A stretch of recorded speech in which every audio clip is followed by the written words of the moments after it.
Good Lord. Okay. Okay. Hi. Yes. We have Facebook now. We have the book face.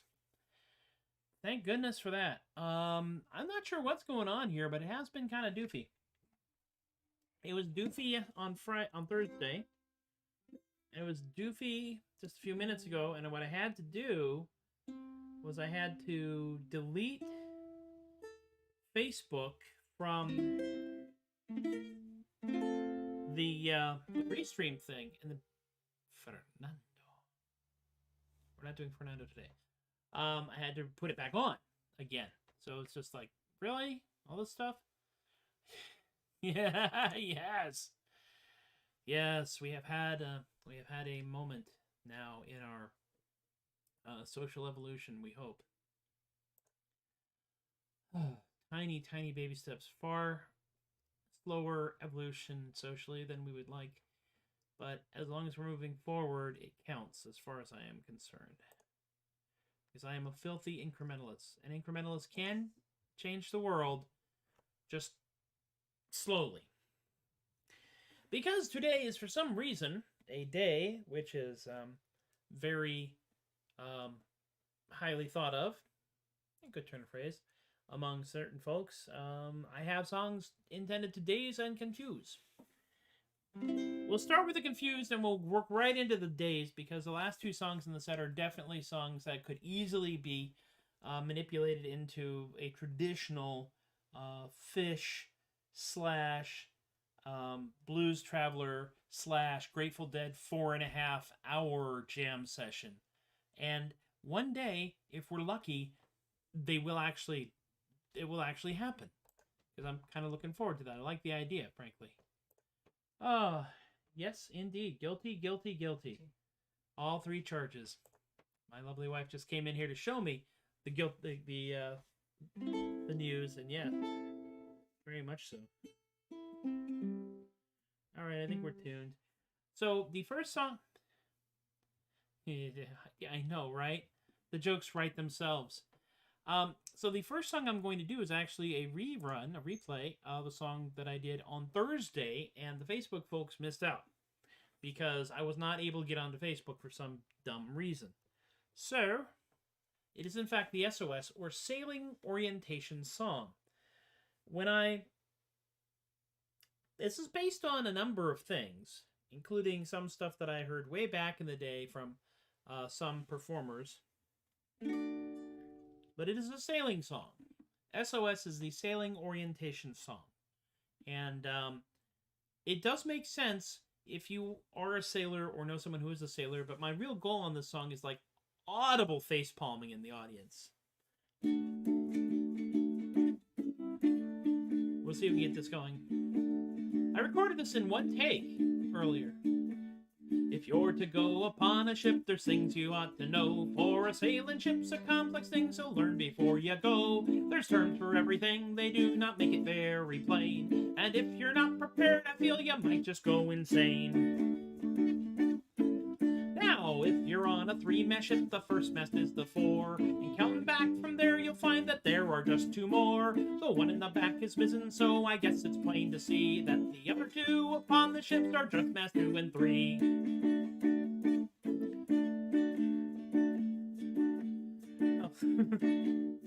Don't read the comments.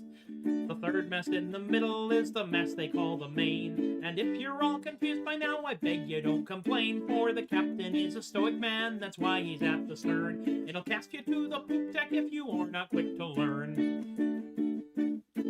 I'll get to the comments when I survive the song. Now, a 3-mast ship has many booms, each one is called a yard, but there's not a one that's 3 foot long, don't take the matter hard. There's lots of ropes from boom to mast, each one is called a line. Unless it's attached to a sail, then call that a sheet, it's fine. This is where it gets a little naughty, but only a little. There are no privies on the ship, they use something else instead. You see, these gallant sailors all go priv up in the head.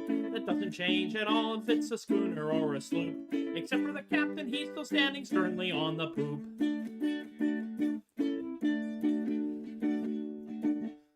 So now you know a little more of sailing than before. And while all of this is gibberish, I think it's not a bore. For if you were all stuck at sea with nothing else to do, then I'm sure you'd make up goofy names for all of this stuff too. I'm sure you'd make up goofy names for all of this stuff too. You'll probably make up much worse names for all of this stuff too.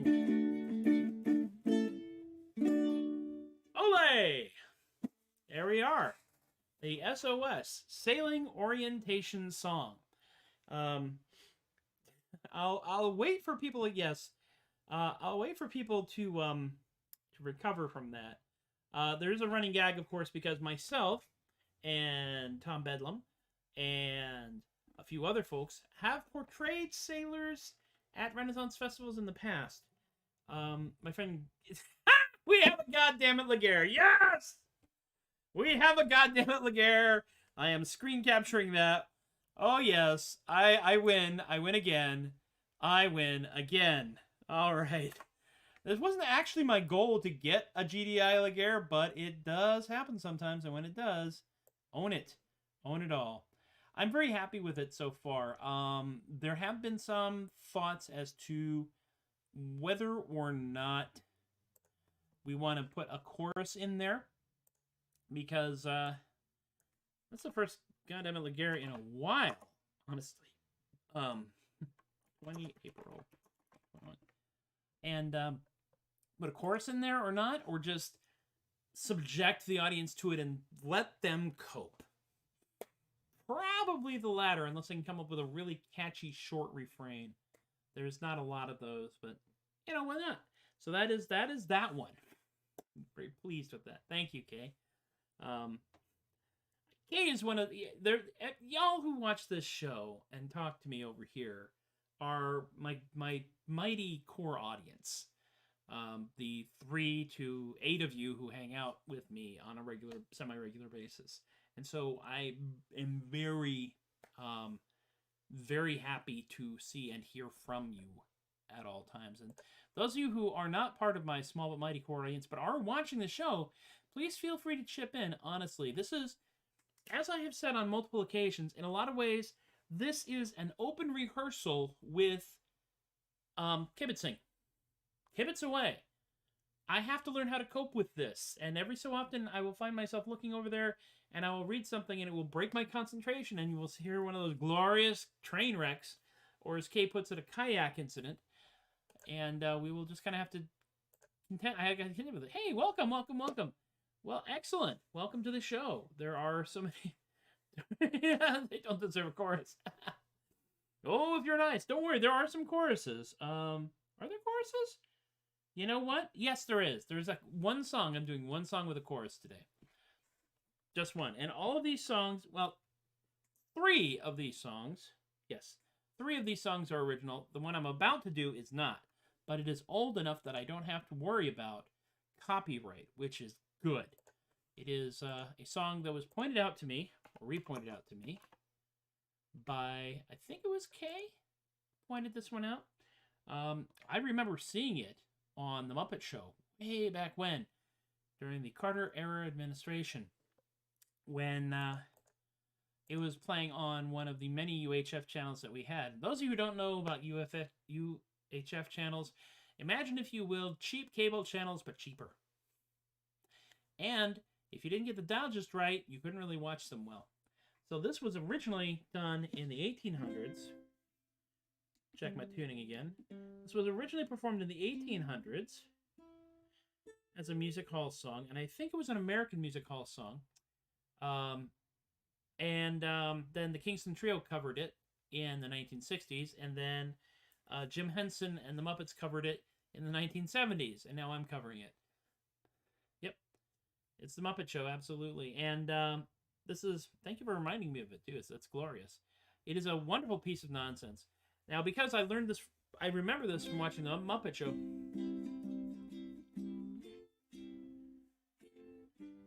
There it is. There we go. Because I learned it on the Muppet Show, from the Muppet Show, when I perform it, I sound just a little bit like Jim Henson. I started on a journey about a year ago to a little town called Morrow in the state of Ohio. I'd never been much of a traveler, and I really didn't know that Morrow was the hardest place I'd ever try to go. So I went down to the station for my ticket and applied for trips regarding Morrow, not expecting to be guide. Said I, my friend, I'd like to go to Morrow and return no later than tomorrow, for I have a time to burn. Said he to me, now let me see if I have heard you right. You'd like to go tomorrow and return tomorrow night. You should have gone tomorrow yesterday and back today, for the train that goes tomorrow is a mile upon its way. If you had gone tomorrow yesterday, now don't you see, you could have gone tomorrow and returned today at 3, for the train today tomorrow, if the schedule all is right, today it goes tomorrow and returns tomorrow night. Said I, my friend, it seems to me you're talking through your hat. There is a town named Morrow on the line, now tell me that. There is, said he, but take from me a quiet little tip, for to go to there tomorrow is a 14-hour trip. The train today tomorrow leaves today at 8:05, and 10:30 tomorrow is the time it will arrive. So if from here tomorrow is a 14-hour jump, can you go today tomorrow and get back today, you chump? Said I, I'd like to go tomorrow, but can I go today? And get tomorrow by tonight if there is no delay. Well, says he to me, and I got nothing more to say. Can't get anywhere tomorrow and get back again today. Said I guess you know it all, but kindly let me say, and how can I get tomorrow if I leave this town today? Says he, you cannot go tomorrow anymore today, cause the train that goes tomorrow is a mile upon its way. I was so disappointed, I was mad enough to swear. I wasn't training on tomorrow and had left me standing there. The man was right in telling me I was a howling jay. I could not go tomorrow, so I guess in town I'll stay.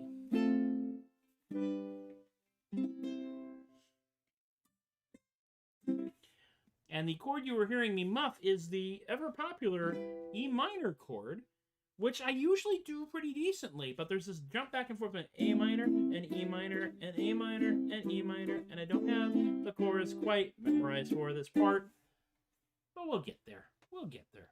Hopefully we haven't changed you off here, CULHWC. My new friend on Twitch. I could try to pronounce that, but the way things are going today, I might hurt myself, and we don't want that. Now, now, now, it does fall unto me upon this time to make note of two very important things about the day 20 April. It is, in fact, in American, United States, writing 4/20 or 420, which is associated with the recreational partaking of certain substances, cannabinoids, hemp-based products, I like to call them. And I have to tell you that the statute of limitations is now sufficiently departed that back in college, a long time ago, before any of you were born, we did my friend and I did experiment with drugs. We experimented with drugs. We experimented. We had goggles and lab coats, big rubber gloves. We took copious notes. We couldn't read them afterwards, but we took copious notes. You realize that you're actually trying to write on a yellow legal pad with a banana, and that's not going to work because it's a banana. It's a highlighter. That's yellow. So you wind up going to the grocery store at 3 o'clock in the morning trying to find a root vegetable that'll make a coherent line on a yellow legal pad. Have you ever tried to sharpen a parsnip? So you get pretty decent work with a carrot, or if you're really lucky, a purple potato, but you got to crack that sucker just right to get a point on it. And then you're escorted out of the grocery store and up against a utility pole 4 or 5 times by a police officer, except it's not a police officer. It's like 7 pigeons, all standing one on top of the other, and the last one has a little British bobby hat on his head. And you say, well, that can't be right, because, I mean, obviously there's way out of his jurisdiction unless there's some kind of exchange program between the Texas Department of Public Safety and, the Greater London Constabulary, and that's when you realize you're still in your apartment, you haven't gone anywhere, and that's why I don't do drugs anymore. So, yeah. I actually do note that,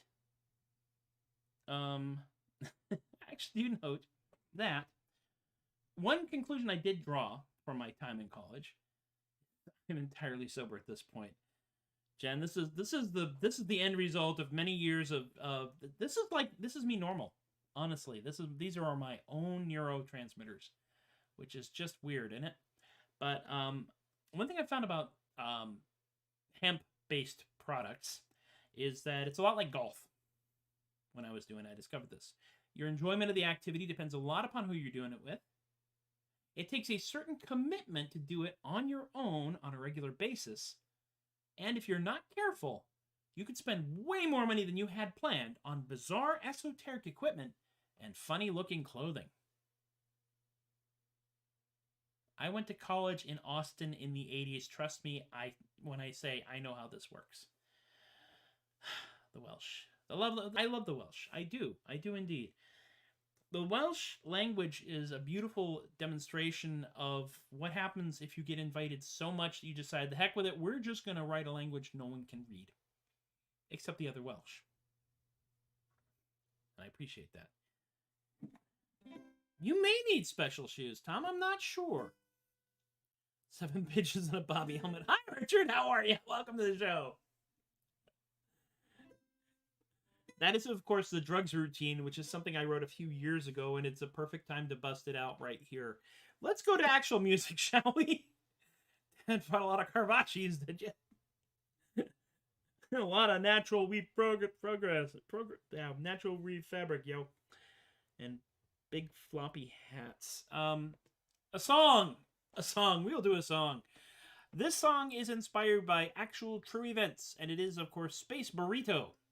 Space Burrito is about the transmission of edible products, actual food, not just edible products, out into space to the International Space Station.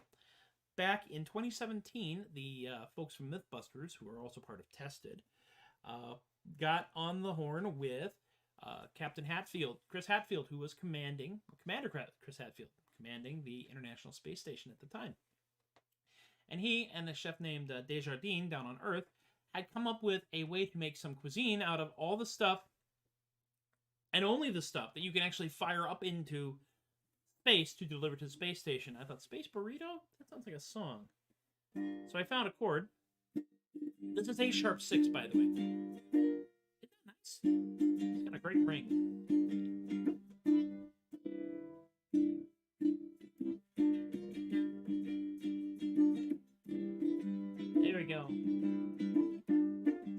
burrito, burrito in space. Space burrito, burrito in space. Space burrito, burrito in space. Space burrito, burrito in space. Flying high above Mother Earth. Need a bunch of significant girls. Flour tortilla floats into the room. Space burrito will save us from doom. Space burrito, burrito in space. Space burrito, burrito in space. Space burrito, burrito in space. Space burrito, burrito in space. Space Chefs Hatfield and Desjardins. Use some black beans and 0G greens. Want some carne and freeze fry the rolls. Add Tabasco and there she goes. Space burrito, burrito in space. Space burrito, burrito in space. Apollo 13 reference, I love it! Space burrito, burrito in space.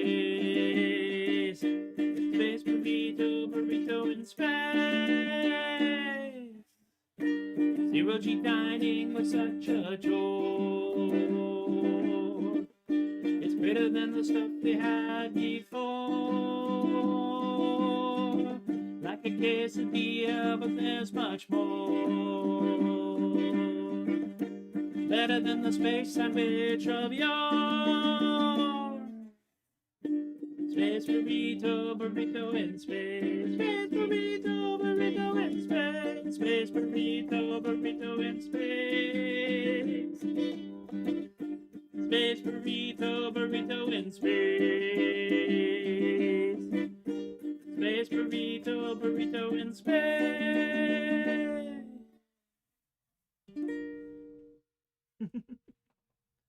And yes, I was trying to do my own backing track there for a moment. I have this song on my SoundCloud in what I call the Cosmic Mix, which is actually 6 tracks.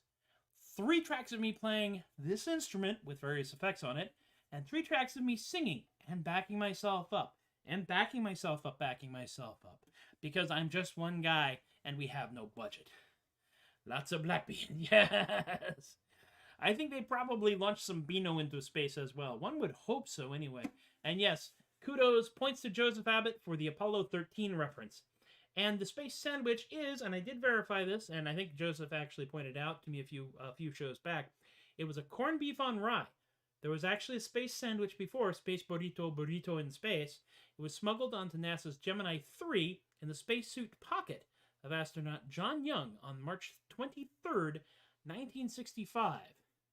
So you now know the whole story. But you can see how this would very easily be like, 3.5 hour, 4.5 hour jam song.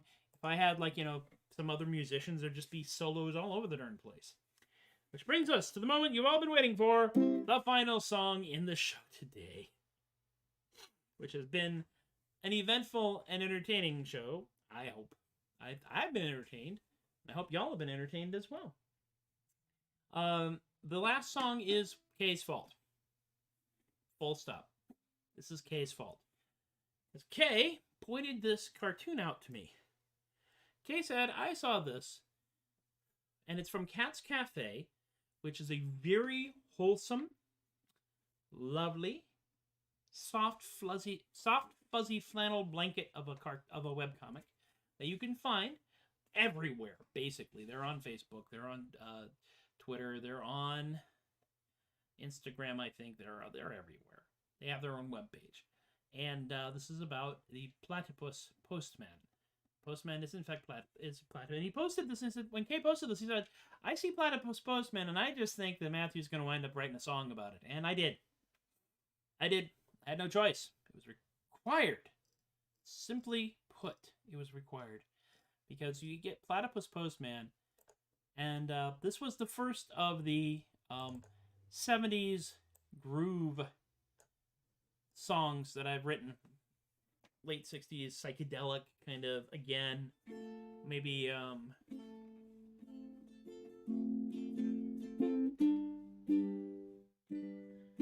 kind of a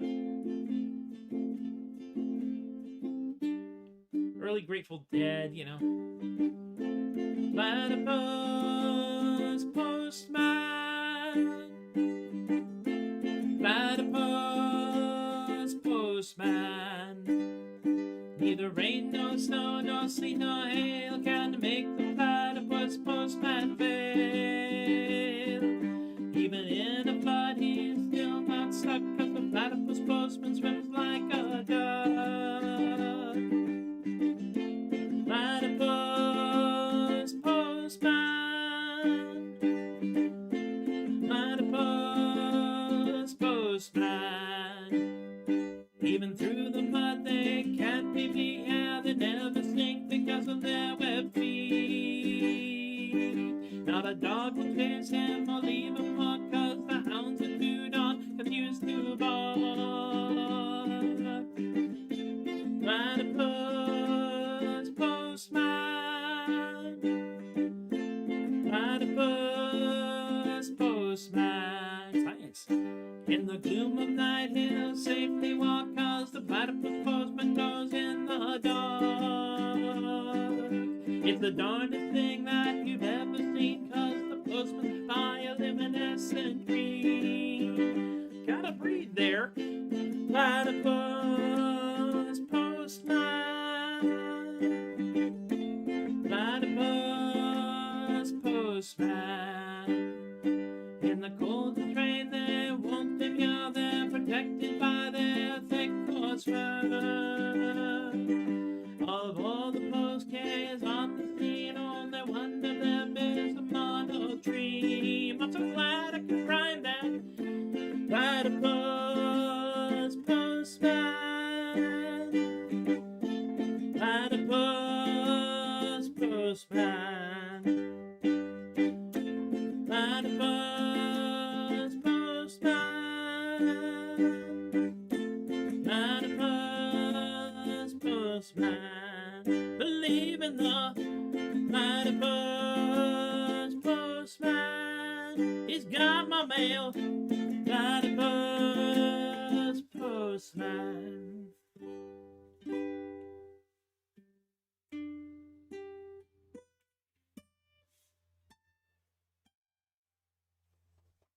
Pretty ending. And so, my friends, dazed, confused, and maybe a little peckish, we arrive at the end of another startlingly non-failure-ridden Tobias the Adequate Troubadork show. I want to thank y'all for hanging out with me once again today. Yesterday, I did not do a show. Real life got all over me. The day job got on top of me real hard. Oh, goodness. I'm going to give everybody a chance to read this, because it's pretty fun. I had forgotten about that. CG&D, Brett. G means to dodge a huge side plate. D, poor Robin stops on the key of D, will produce 2 sharps, which proves to me that the folks behind Batman the Animated Series, the Deanie and Tim team, were a couple of enormous music nerds. The traps for the puns, exactly. Oh my goodness. So, we are going to continue to do this until such time as, you know, things change. We are beginning to get there. As a nation, we're almost at, in the United States, in the high 40s as far as people who have gotten at least one shot. We are definitely well below herd immunity levels, so we'll keep doing what we do. Myself and Amy have gotten 2 shots. No mutant superpowers yet, aside from not catching COVID, which is lovely. And at some point, I will be told that I must go back into the office every day and be there the whole day, when that happens, we will try and do this on a more weekly basis. Not sure how, not sure what schedule it'll be, but we'll figure it out as we go. And of course, I'm going to try and do this at as many events and places and cons and fairs and festivals and open mic nights as I can get my grubby little hands on. Having said all that, must remind us all that we are living in a capitalistic society, so let's do the thing. PayPal's over here. Venmo's over here. I want to thank Eric, Rick, Robert, Emily, and Miranda for throwing some bucks in the bucket there. I want to thank my Patreon patrons, y'all wonderful, bewildering people. Genjo, Lexi Austin, Chris Teposhe, Linda Ann, Stephen Robb, Alicia Relli, BK, Richard, Brian, Lorene, and my Patreon patrons past and present and future. Any money that comes in will go towards the technological improvement of the show. The talent-wise improvement, well, you know, it's me. So what are we going to do? You can go over here to the adequate.com for all of your Tobias the Adequate needs. It has links to everything else, so there you go. I am at The Adequate on Facebook, Instagram, and Twitter. I am at Tobias the Adequate on TikTok and Tumblr. SoundCloud.com/Matthew-Laguerre. Just brand new has the Cosmic Mix of Space Burrito, and at the end of the week, I will be putting up a recording, the one-hit wonder, and I wonder how I managed to get it done in the one-take wonder. I'm wondering how I managed to get it done in one take of the SOS Sailor Orientation song. THUD Bucket still chugging along. We've got 4 videos out. We have a 10-track album known as WTAF out everywhere that has the word music in it, including Spotify. And if you listen to the entire album on Spotify, we get 4/100th of a cent. Capitalism. So, that's enough out of me for one day. I think so. Be good to yourselves. Be good to each other. Take care. Be kind. Be careful. Be silly whenever possible. It confuses your enemies, and it makes for a great hobby. And we will do this again tomorrow, and probably Thursday as well. I usually do this Monday through Thursday about 4:30 p.m. Central Time here in the United States, as I am in a room known as Away, in the house known as Ororoki, in an undisclosed location in San Antonio, Texas, where it's currently in the mid-70s. It's supposed to get up to 80, and then I'll drop back down to the 70s, and I'll go way down to the 50s, and I'll go up to the 90s, because Texas weather doesn't want you to become complacent. That's what it is right there. So, thank you all for hanging out with me once again. Y'all have been wonderful. I have been Tobias the Adequate, and I thank you for encouraging my behavior. Those of you who watch it live and those of you who watch me in reruns, we'll see you all next time